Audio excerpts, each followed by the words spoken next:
enquanto as crianças descem, nós precisamos da sua colaboração. Às vezes é mais do que dinheiro, é mais esforço, dedicação, participação. Então, se você pegar um carnezinho de pizza, venda as pizzas, né, para a gente conseguir fazer o que for necessário. Eu, sinceramente, vou falar uma coisa do fundo do meu coração. Eu já falei isso, acho que foi para o Zezinho, para o Mateus. Eu falei o seguinte, que todo esse trabalho seria desnecessário, de cantina, de bazar, disso. Se nós tivéssemos 100 pessoas dando R$20 por mês, R$2.000, acabou o problema.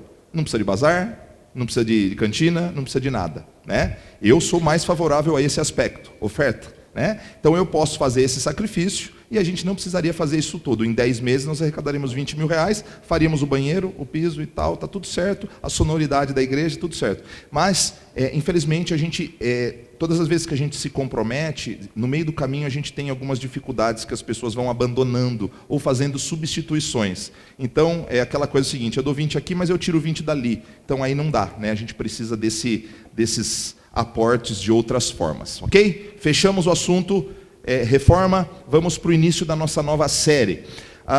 Essa série nós começaríamos na semana que vem, né? A ideia seria que nós falássemos no mês de março, mas fizemos uma alteração no calendário e decidimos antecipar, então, esta série. Quando nós ouvimos uma música, e eu tinha feito uma playlist para a gente ouvir, mas depois eu calculei o tempo e ia demorar muito. Mas basicamente assim, ó, se você ouve uma música do tipo assim, ó, que tiro foi esse? O que você sente? O Marcelo riu, né? Ódio. O que mais? Não é música. Nojo. Horror. Outros sentem vontade de descer até o chão. É verdade.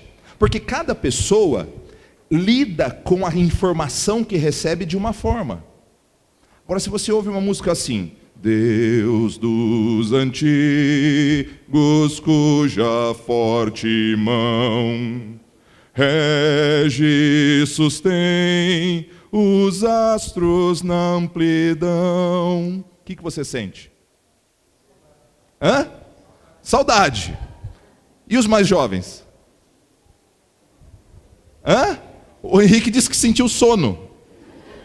O que mais? Ninguém quer se posicionar? Paz. Vou cantar na sua janela, Neide. Durante essa semana, cantarei na sua janela. Então veja só. Como que acontece o jogo mental? Nós então ouvimos uma informação, o cérebro capta essa informação, recebe essa informação, interpreta essa informação e nos faz sentir alguma coisa. Alegria, tristeza, saudade, ódio, raiva e tudo mais. O que nós estamos falando? Falo aqui apenas de preferências. Nós não estamos entrando no aspecto de que a música, né, necessariamente, ela demonstra o nosso caráter. Ela pode demonstrar.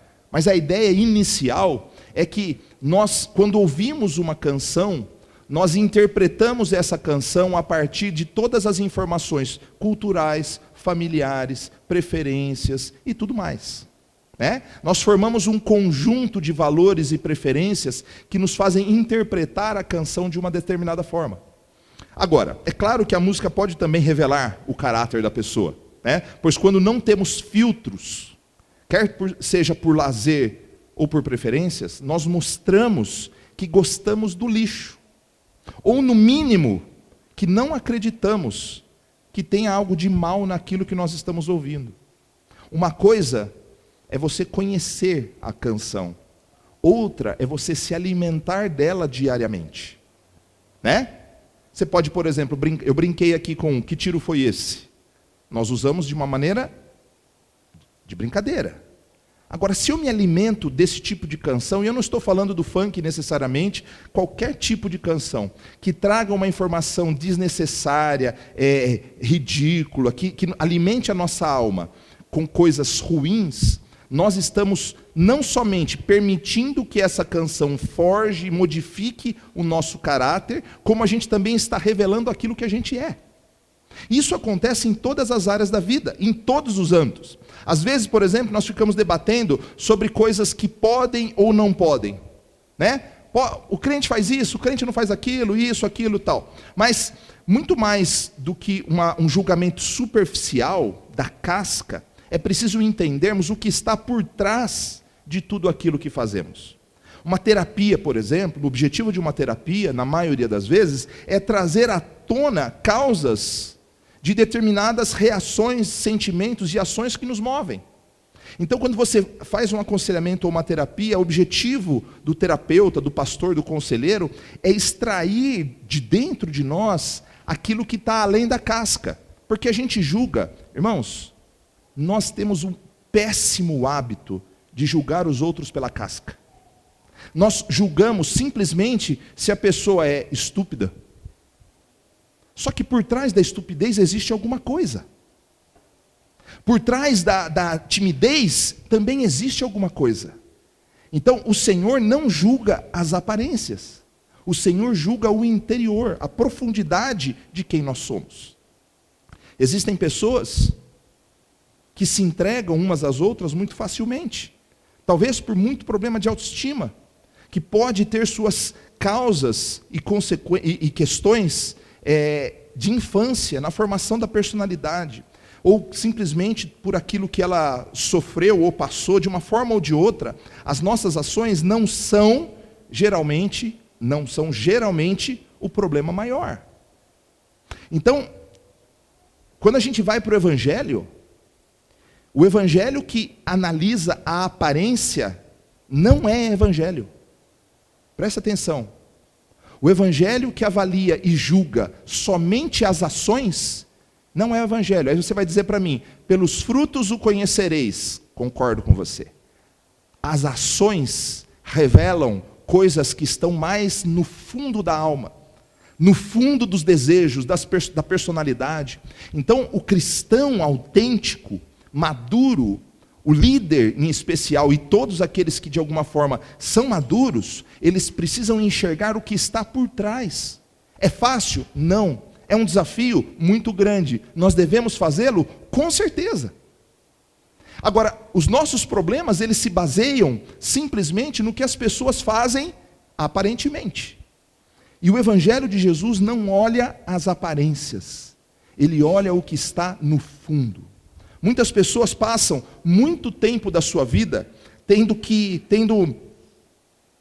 tentando provar uma coisa ou outra. Pessoas fazem propaganda, por exemplo, de suas ações. Não sei se você percebe, mas eu percebo como pastor, as pessoas fazendo propaganda de suas ações. E talvez por trás dessa necessidade que as pessoas têm de fazer propaganda das suas ações, está uma questão muito pessoal, de caráter muito fundo, muito profundo, de uma necessidade de aceitação. E todos nós, de alguma forma, dizem que eu já falei isso aqui uma vez, dizem que todos os pastores, de alguma forma, líderes em especial, precisam de aceitação. Dizem que, de certa forma, todo mundo que se coloca à frente de alguma coisa precisa de algum tipo de aceitação. Então, quando a gente fala isso, parece que a gente vai fazer uma mensagem, uma série de estudos baseada simplesmente em questões psicológicas, né? Mas há pessoas, irmãos, que passam muito tempo rindo. Vocês lembram daquela canção que diz assim: porque rir é bom, mas rir de tudo é desespero, né?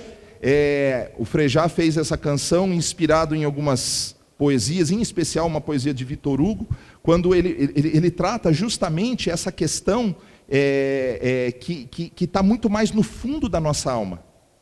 Então, nós precisamos, como cristãos, enxergar com os olhos da fé. Um passo a mais na nossa maturidade é aprender a não julgar apenas aquilo que está esteticamente visível, mas intimamente avaliar as pessoas e ajudar as pessoas a partir de uma autocompreensão e então a compreensão do outro.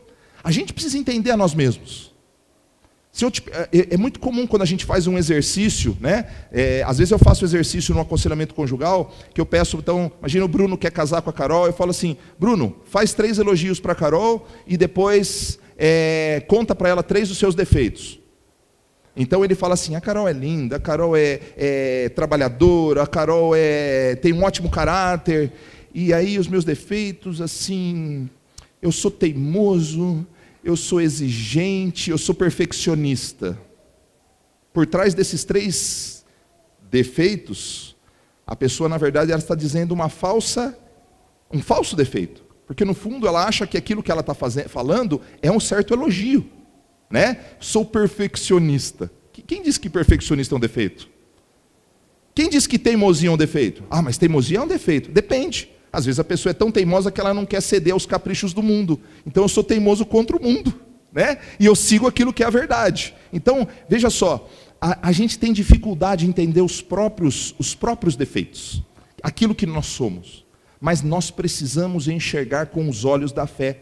Porque se nós não enxergarmos com os olhos da fé, nós não estamos enxergando o mundo sob a ótica do Evangelho.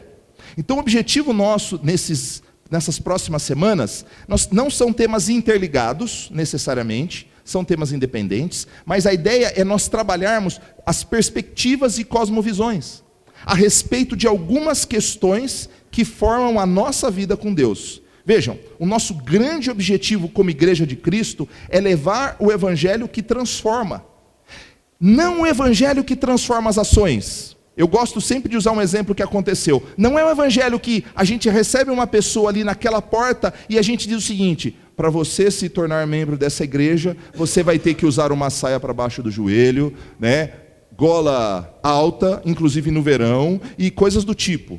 Não é um evangelho que transforma em primeiro lugar as ações, mas é um evangelho que transforma o interior, para que as ações exteriores sejam reflexo da transformação interior. E não o oposto. Mas por que não o oposto, pastor? Sabe por quê? Porque se a gente fizer o oposto, a gente mascara a necessidade de uma transformação correta. Pense comigo, se nós tivéssemos um machucado, machucou, e aí a tecnologia, a ciência, ela desenvolveu uma pele que rapidamente você coloca por cima assim, ó, e o seu braço fica perfeitinho. Joia? Rapidamente o braço ficou lisinho. Se você não tratar a infecção que estava lá dentro, aquele braço perfeitinho, em algum momento, não vai mais ser perfeitinho. A igreja, durante muito tempo, tentou tapar as feridas da alma das pessoas. Esqueceram que deveriam tratar com um antibiótico poderoso o câncer, a sujeira que está na alma das pessoas. Para que então, gradativamente, a cura venha de dentro para fora. Então, às vezes a gente prefere que a pessoa seja aparentemente cristã, né? A pessoa é aparentemente cristã. Eu não faço isso. Eu não faço aquilo. Esse é o grande erro do século XX, do cristianismo do século XX. É o cristianismo do crente não faz, crente faz. Isso e não isso. Isso pode, isso não pode. Eu não estou dizendo que tudo pode. Eu só estou dizendo que a Bíblia diz que todas as coisas me são lícitas, mas nem tudo me convém, nem todas edificam. Então eu preciso que as minhas ações sejam reflexo de uma verdadeira transformação de coração. O Senhor vem para influenciar as nossas ações. Sim, o Evangelho do Reino é o Evangelho que vem para abrir os nossos olhos, para que enxerguemos as coisas espirituais. Ele vem para mudar as nossas prioridades, mudar os nossos objetivos, a nossa escala de valores. Ele vem para dar ânimo em meio ao sofrimento, uma nova perspectiva, não mais limitada a esta vida, mas que ultrapasse a vida e tudo aquilo que podemos alcançar. Uma observação inicial. Mudanças que não contenham raízes sólidas e que sejam pautadas apenas nas consequências, tendem a se enfraquecer com o tempo. Mas mudanças que se baseiam nas causas, são mudanças para toda a vida. Quem aqui nunca viu isso acontecer na vida de algum conhecido? Tipo assim, o cara era um cara fiel. O cara estava na igreja direto. O cara fazia isso, a fulana fazia aquilo. Hoje eu acho que essa pessoa nunca se converteu. Quem nunca já pensou isso de alguém? É isso que nós estamos falando. Nós estamos falando que o evangelho precisa transformar de dentro, mudar a visão. Porque aí quando você chega para exortar uma pessoa que é transformada pelo Espírito Santo de Deus, a pessoa fala o seguinte: é verdade. O mesmo que ela diga, não concordo, ela chega em casa, bota a cabeça no travesseiro e fica incomodada, porque o que está nela é a divina semente. Mas se não existe a divina semente e foi apenas uma mudança estética, em algum momento a conta vem. E começa a se apodrecer os galhos, não vem mais frutos, porque não tem raiz. Irmãos, um exemplo bíblico. Quando Jesus conversou com a mulher samaritana, ele foi direto ao ponto do problema. Ele sabia que aquela mulher buscava algo que pudesse saciar a sua sede por aceitação, por amor, que desse sentido à vida. E aquela mulher pulava de galho em galho, havia casado 5 vezes, e aquele que estava com ela não era o seu marido, ela tinha juntado com o cara provavelmente, como se os homens pudessem resolver o seu problema, como se todos os homens fossem Christians Grey. E quem entendeu, entendeu, quem não entendeu, procura saber. Ok? Procurem saber. Irmãos, Jesus quando olha para aquela mulher, ele não se apega ao problema. Você imagina aquela mulher entrando nessa porta aqui. Desculpa, eu vou usar os exemplos, tá?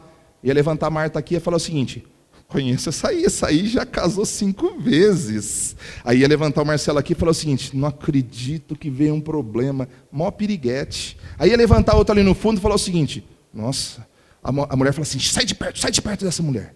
Por quê? Porque o crente, o homem normal, o cristão, está acostumado a julgar pelas aparências. Jesus não. Jesus ele olha no fundo da alma daquela pessoa. Jesus ele conhece a sede que aquela pessoa tem. E aquela pessoa ela estava direcionando a sua sede para os homens. Os homens têm o seu papel importante na vida das mulheres. Mas eles não são a salvação daquelas mulheres. O único que poderia dar água viva era Jesus. Então, quando nos reunimos para estudar as Escrituras, nós somos expostos ao poder de Deus, que nos desperta a fé, que muda as nossas bases, que confronta a nossa prática, mas que acima de tudo transforma quem realmente nós somos internamente, mudando a nossa maneira de ver o mundo. Deixar-se transformar é fundamental para quem quer ser um cristão de verdade. Então veja só, Jesus vem para mudar a maneira que nós vemos o mundo. É por isso que nós vamos trabalhar esse tema, e eu vou falar bem rapidamente, temos aí mais uns 25 minutos, mas o que eu quero falar para vocês hoje, que não tem nada a ver com a introdução, mas tudo a ver com a introdução, no sentido de que, pode passar, eu queria que nós saíssemos daqui hoje, com uma perspectiva correta do mal. Não, ninguém me trouxe água hoje, depois se alguém puder me trazer, por favor. O Francisco vai trazer. Veja só, eu não sei eu não sei se você já foi fã de filme de terror. Alguém aqui foi fã de filme de terror em algum momento da vida? Ok. Depois de ter assistido um filme de terror, você já sentiu medo do escuro? Sim, não, alguns não estão nem aí, né? Alguém quando criança, como eu não era fã de filme de terror, mas eu assistia porque eu precisava ser macho, que nem os amigos que assistiam, né? Então eu precisava demonstrar a minha macheza, né? Só que eu me lembro exatamente do primeiro filme de suspense que eu assisti, que foi Tubarão, o primeiro filme. E alguém na minha casa estava assistindo de madrugada, não sei se era meu pai, minha mãe, a Kelly, não sei quem, eu era pequenininho. Eu lembro que eu acordei, estava a televisão ligada, era meia-noite, 1h da manhã.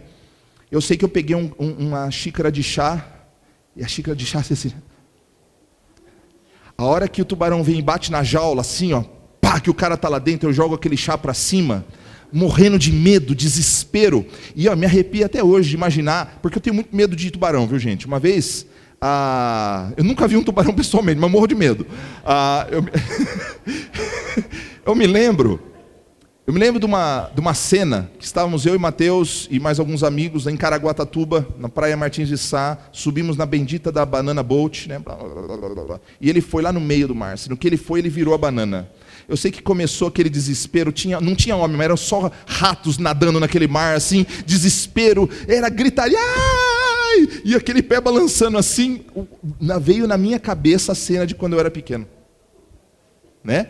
E eu sei que eu não conseguia, a banana virada, você não conseguia subir. Eu sei que o Mateus, o mais quieto dos que estavam ali gritando, ele teve uma atitude de macho que eu nunca tinha visto ele ter. Ele pulou assim, do outro lado da banana, assim, ele pulou e puxou com a mão sozinho. Sozinho, acreditem se quiser. Tal medo que estava naquele rapaz. Veja só, se nós tivéssemos uma perspectiva correta da existência do verdadeiro mal neste mundo, nós seríamos muito mais prudentes nas nossas escolhas. A primeira coisa que eu quero ver com vocês, pode passar, Dani, é que o mal existe e afeta as nossas vidas. Nós não podemos enxergar com os olhos humanos. Nós temos que enxergar com os olhos da fé. A Bíblia diz, vamos ler juntos? Sejam sóbrios e vigiem. O diabo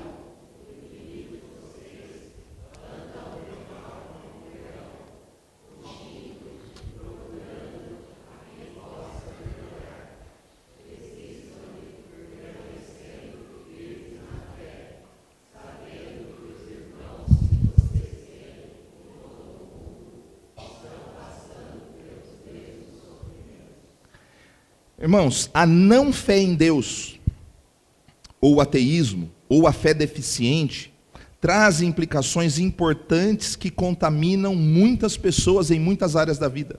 Veja, quando a pessoa não acredita em Deus, ela então vive uma vida com base em si mesma, na sua consciência, com base na ciência, na filosofia. Automaticamente, ela deixa de acreditar no mal como algo pessoal e real.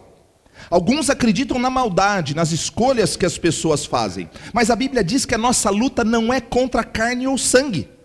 Então as pessoas, elas acreditam no mal que elas veem nas pessoas, elas não acreditam no mal como algo real, pessoal, existente, numa batalha travada no campo da espiritualidade. Algumas pessoas até creem em poderes sobrenaturais que atuam na sociedade como um todo, contra a família, contra a igreja e contra a perspectiva da eternidade. E é importante que nós tenhamos uma perspectiva correta a respeito do mal. Não crer no diabo é consequência de uma fé deficiente no próprio Deus, ou até mesmo de uma falta de fé. Para encararmos a realidade do mal, pode passar, para encararmos a realidade do mal, segundo o texto, é preciso sobriedade. Ter a mente focada. Quando eu diz sejam sóbrios, é ter a mente moderada, sensata, cabeça fria, ter autocontrole e bom senso.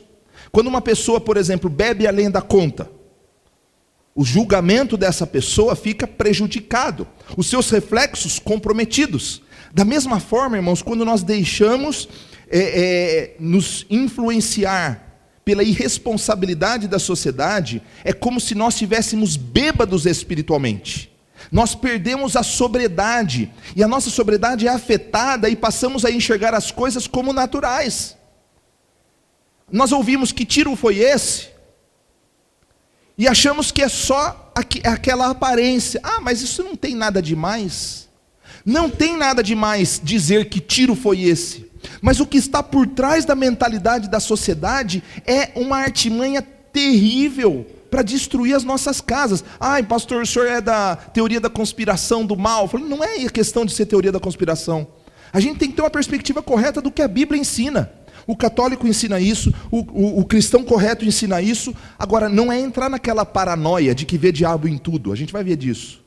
Mas a gente não pode também entrar naquele desprezo. A Bíblia diz, sejam sóbrios. Tem muita coisa que a gente lida como brincadeira, mas nós deixamos de encarar com a seriedade que aquele problema demanda.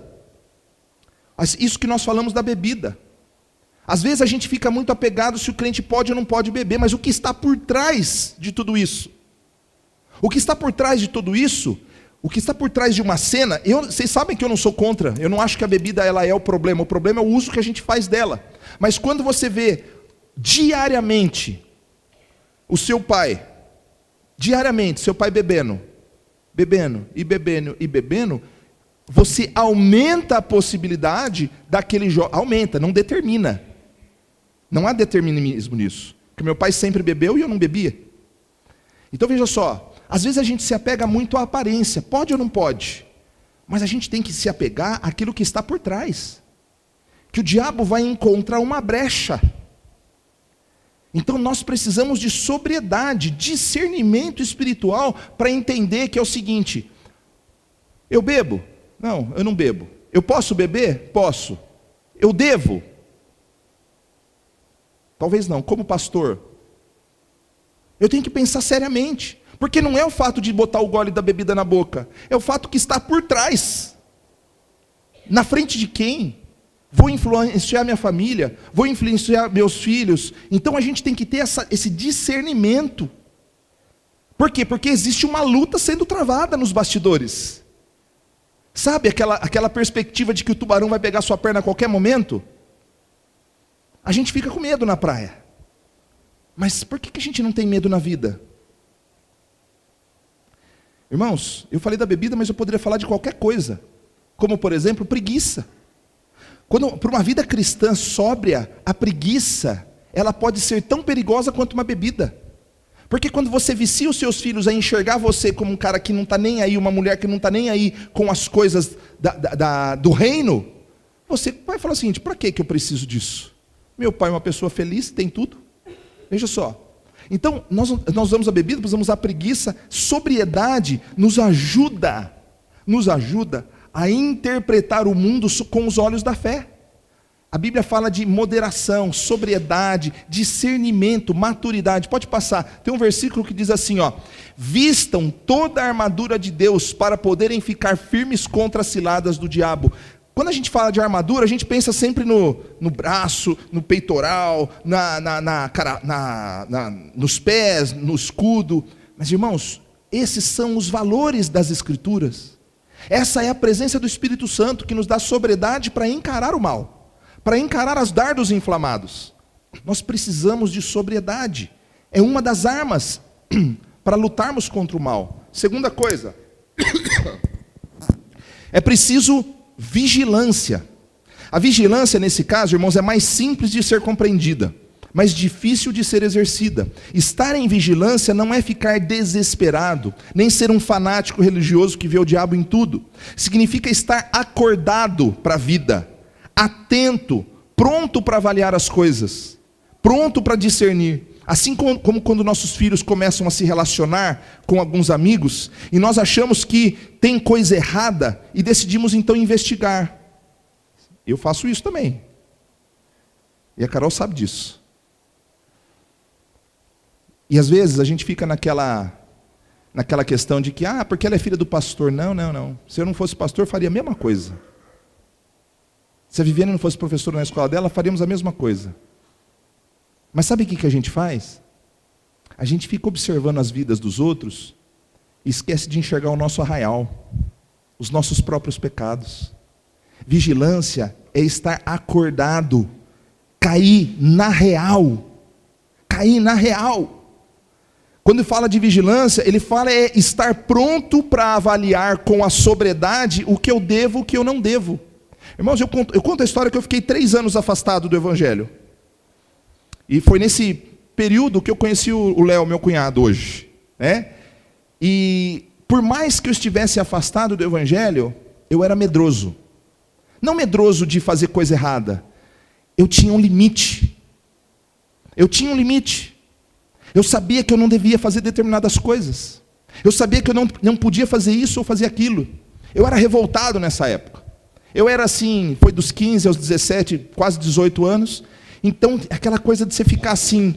Mas, irmãos, uma coisa que o Espírito Santo fez na minha vida nesses 3 anos, ele usou a vida da minha irmã, Kelly, que ela rapidamente voltou para o Evangelho e ficava assim: Lu, você precisa ir, Lu, você precisa ir, Lu, você precisa ir, Lu, você precisa ir. E eu falava: não vou, não quero, não sei o quê. Eu já contei várias vezes isso aqui, e eu brigava até com os vizinhos que ouviam música crente. Falava: não quero mais saber disso, né? Mas no meu coração o Senhor estava lá assim, ó, apontando o caminho, apontando o caminho, apontando o caminho.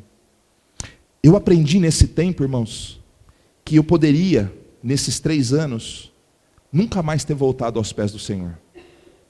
Simplesmente pelo fato de que, quando nós caminhamos com o Senhor, nós estamos protegidos pela comunidade, pela presença dEle em nós, pela intimidade do discernimento, da sobriedade.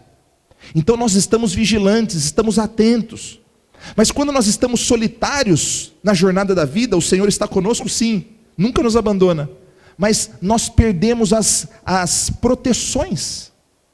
Estar vigilante é estar atento. A Bíblia diz que ele anda em derredor, procurando um espaço, uma brecha, um muro baixo, para abalar e destruir aquilo que é bom. Irmãos, o diabo, ele está ao nosso redor, a gente acredite ou não, procurando uma brecha, um muro baixo, para pular e fazer estrago. Porque por isso que a Bíblia diz, quando Jesus diz o seguinte: a língua é um pequeno órgão, mas que ela é capaz de colocar fogo numa floresta. Porque uma palavra dita fora do tempo, a gente destrói a reputação de uma pessoa. A gente destrói a reputação de uma pessoa. O que impede, por exemplo, de uma pessoa entrar aqui na hora do culto? Vocês já pararam para pensar? E falar o seguinte: pastor Lucas me assediou. Metade da igreja vai acreditar que é mentira. A outra metade vai chegar em casa e vai falar o seguinte: será? O que impede? Vocês percebem que, por isso que Jesus falou tanto, o Paulo falou tanto sobre os problemas relacionais. Porque o que destrói uma igreja são problemas relacionais. Quando nós não temos unidade, se nós perdemos o foco da missão, o diabo se apega a essas brechas de maledicência no meio da igreja. E não é só no meio da igreja, é no meio da família também. É no meio do trabalho também. Ah, mas a gente põe a culpa no diabo, mas a culpa é nossa. Isso vocês estão certos. Ninguém pode jogar a culpa no diabo, porque a culpa é nossa.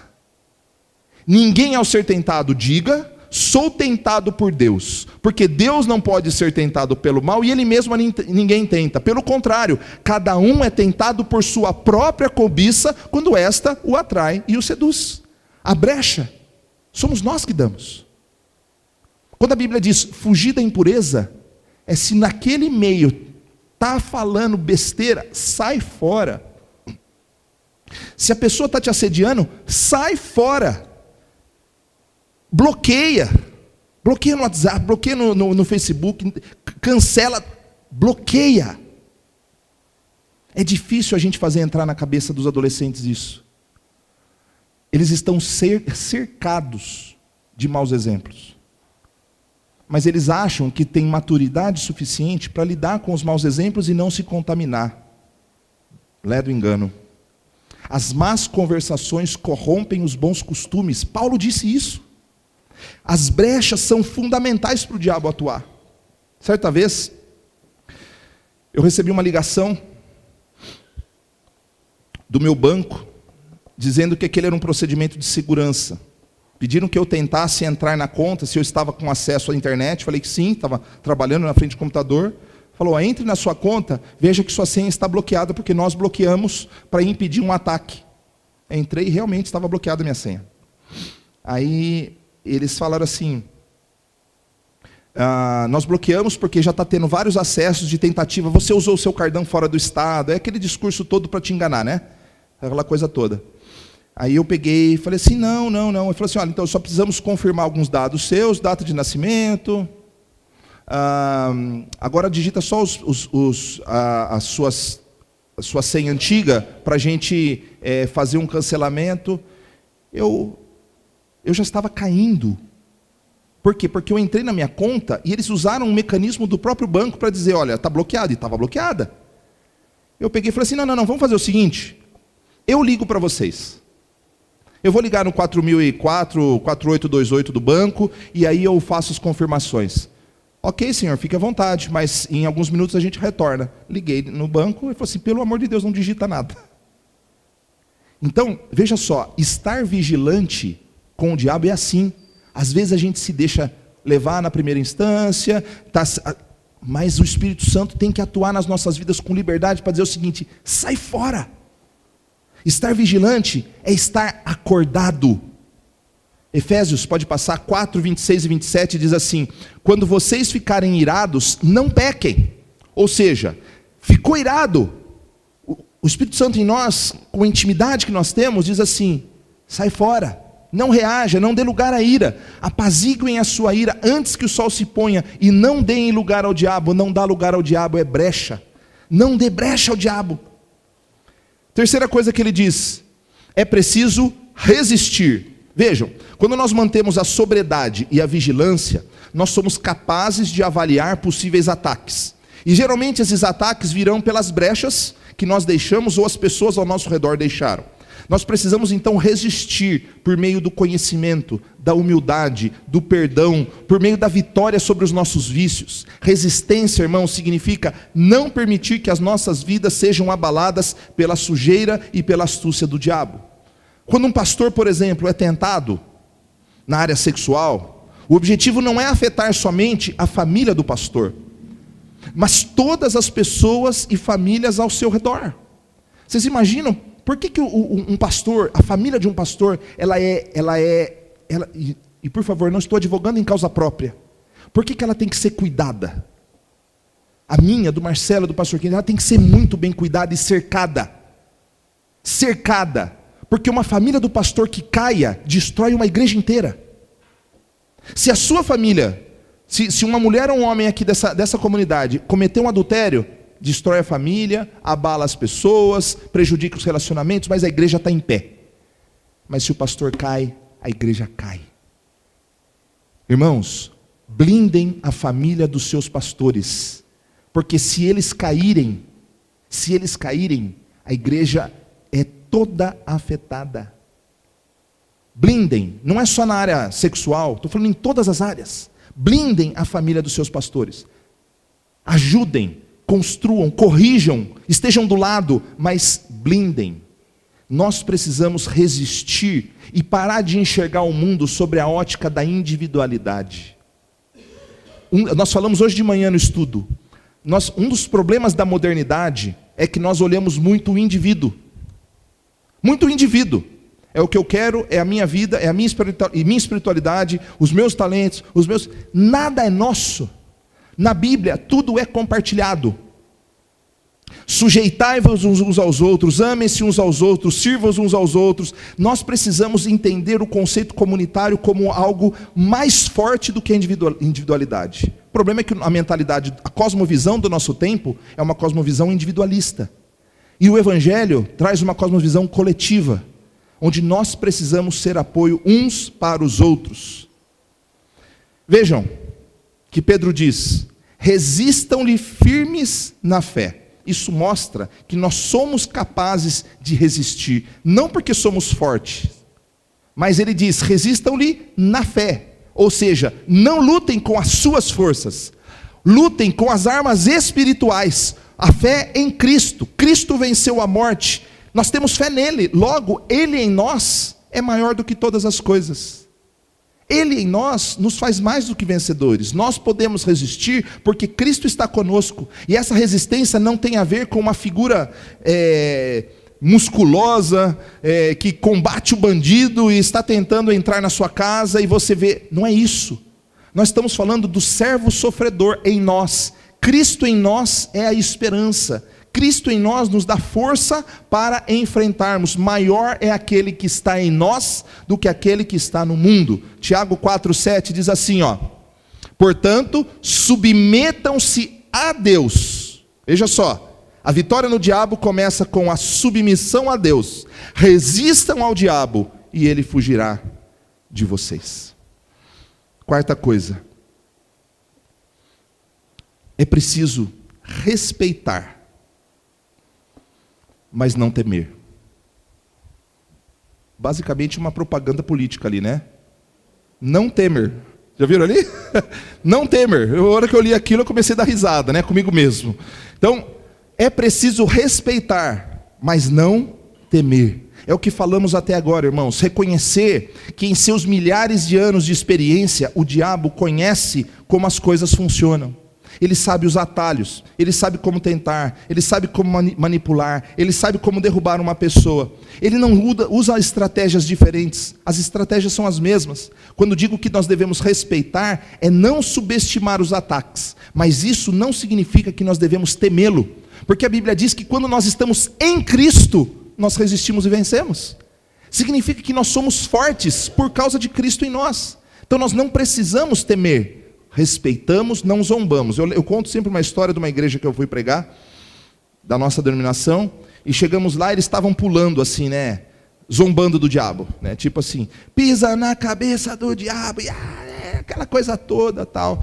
Eu subi para pregar na sequência, com minha seriedade. Falei o seguinte: olha, irmãos, deixa eu só falar uma coisa antes de a gente começar. Enquanto vocês estão zombando do diabo, ele está cercando a família de vocês, cercando a família de vocês para destruir a vida de todos vocês. Usa o tempo do louvor para engrandecer o nome do Senhor. Tira o diabo do foco. Esquece ele. Esquece ele. Irmãos, a gente tem extremos muito doentios no nosso país evangélico. É uma loucura. Louvor é para adorar a Deus. Louvor é para adorar a Deus. 1 João diz assim, 4:1 e de 4-6. Amados, não creiam em qualquer espírito, mas examinem os espíritos. Quando falo espírito, não é a parte imaterial, mas é em como que as pessoas têm se portado diante da igreja, líderes. Mas examinem os espíritos para ver se eles procedem de Deus, porque muitos falsos profetas têm saído pelo mundo. Filhinhos, vocês são de Deus e os venceram, porque aquele que está em vocês é maior do que aquele que está no mundo. Eles vêm do mundo, por isso o que falam procede do mundo, e o mundo os ouve. Nós viemos de Deus, e todo aquele que conhece a Deus não nos ouve, mas quem não vem de Deus não nos ouve. Dessa forma, reconhecemos o espírito da verdade e o espírito do erro. Irmãos, nós precisamos respeitar, não temer, e saber que maior é aquele que está em nós do que aquele que está no mundo. Mas submetam-se a Deus. E por fim, o mal foi vencido. Dá para ouvir amém? O mal já foi vencido. Ele já foi vencido e será condenado em tempo oportuno. Há um grande debate sobre o tempo do cumprimento de algumas profecias bíblicas. Mas o certo, irmãos, é que lá encontramos algumas verdades fundamentais. O diabo já está condenado. Ele vai tentar levar muitos com eles. Sabe aquele jogador que foi expulso? E ele fala o seguinte: meu time está perdendo, então eu preciso levar alguém comigo. Aí ele provoca alguém para a pessoa reagir e ser expulsa junto. É basicamente isso, de uma maneira bem grosseira. O diabo já está condenado. E ele quer levar pessoas, famílias, igrejas com ele. A vitória, irmãos, já foi alcançada pela obra de Cristo, o Cordeiro de Deus. Nós podemos resistir em Cristo e vencer o diabo. Olha o que diz Apocalipse 12. O grande dragão foi lançado fora. Ele é a antiga serpente chamada Diabo ou Satanás, que engana o mundo todo. Ele e os seus anjos foram lançados à terra. Então ouvi uma forte voz do céu que dizia: agora veio a salvação, o poder e o reino do nosso Deus e a autoridade do seu Cristo, pois foi lançado fora o acusador dos nossos irmãos, que os acusa diante do nosso Deus. Dia e noite eles o venceram pelo sangue do Cordeiro e pela palavra do testemunho que deram. Diante da morte, não amaram a própria vida. Irmãos, o diabo já está condenado. O mal já foi condenado à destruição. Cristo já venceu o mal e nós precisamos vencer com Cristo. Nós precisamos caminhar na nossa família com discernimento, com sobriedade, com vigilância. Nós precisamos caminhar na nossa igreja com seriedade, com muita seriedade. Com disposição para fazer o que é certo, para renunciar, para sacrificar, não para a salvação, que a salvação é pela graça, mas dar a nossa vida por um evangelho que é a real verdade. Nós precisamos disso. Para a gente encerrar, refletir com seriedade e decidir com consciência. Primeira coisa, pode passar. Minhas decisões consideram a existência do diabo e as lutas no mundo espiritual? Será que as minhas decisões? Será que simplesmente quando você fala assim, eu devo ou não devo? Será que você considera nas suas decisões o campo espiritual? Estava conversando com umas pessoas essa semana, e as pessoas estavam falando justamente assim, porque nessa situação eu reajo dessa forma, nessa eu reajo dessa. Joia, mentalidade humana. A pergunta é o seguinte, onde entra o evangelho nisso tudo? Onde entra o evangelho nisso tudo? Mas eu não quero mais saber dessa pessoa. Ok, é isso que Deus espera? Porque eram todos cristãos ali. A pergunta que nós temos que fazer é o seguinte, eu considero o mundo espiritual nas minhas decisões? É por isso que a gente tem que tomar cuidado. Eu sou a favor de terapia, mas uma terapia sem uma pessoa que tem um pano de fundo espiritual, a gente vai ficar simplesmente em decisões humanas. A pessoa vai dizer o seguinte, não, você tem que ser feliz, esquece, cancela essa pessoa da sua vida. O evangelho não diz isso, porque isso é uma brecha. Quando a gente enxerga pelos olhos espirituais, a gente não pode decidir com base apenas na visão humana. Segunda pergunta, tenho sido sóbrio e vigilante diante dos desafios da vida? Diante de uma tentação, diante de uma maledicência, diante de um desafio na sua comunidade, na igreja, na sua família, você tem sido sóbrio e vigilante? Você tem tido discernimento para ser a voz profética onde você está?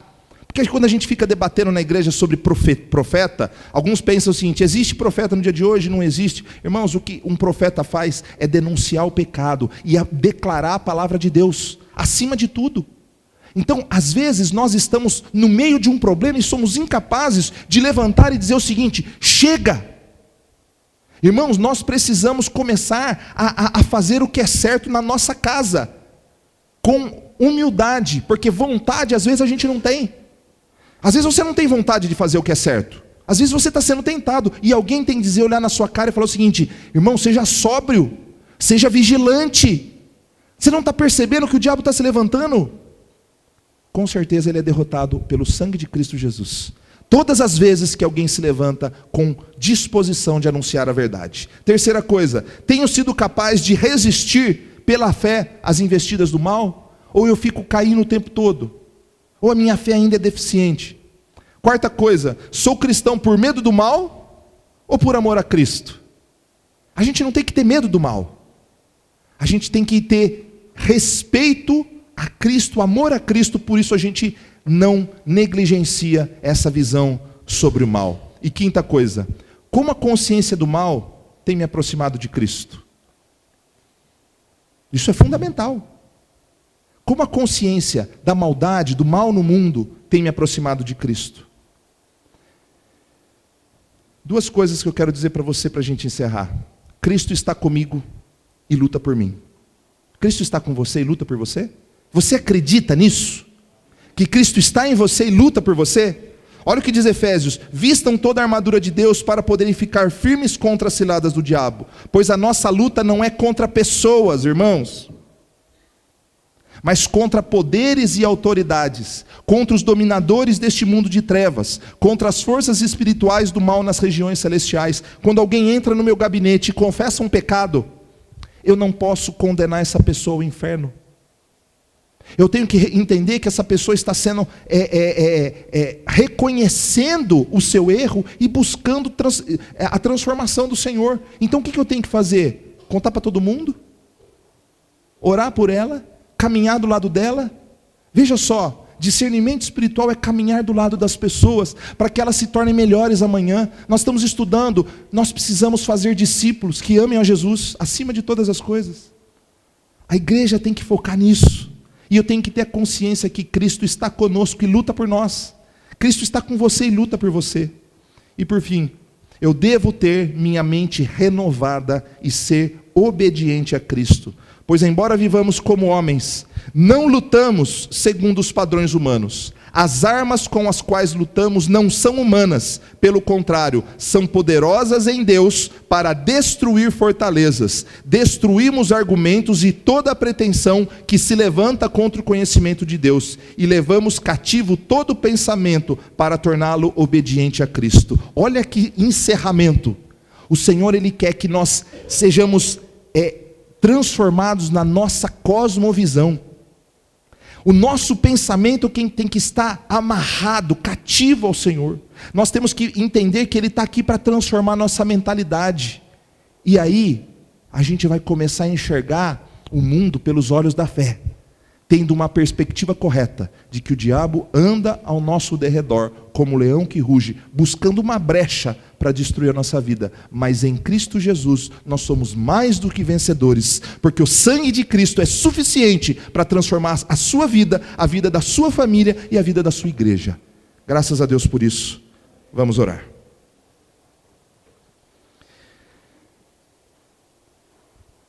Senhor, nós te louvamos neste momento, te agradecemos pelo privilégio de termos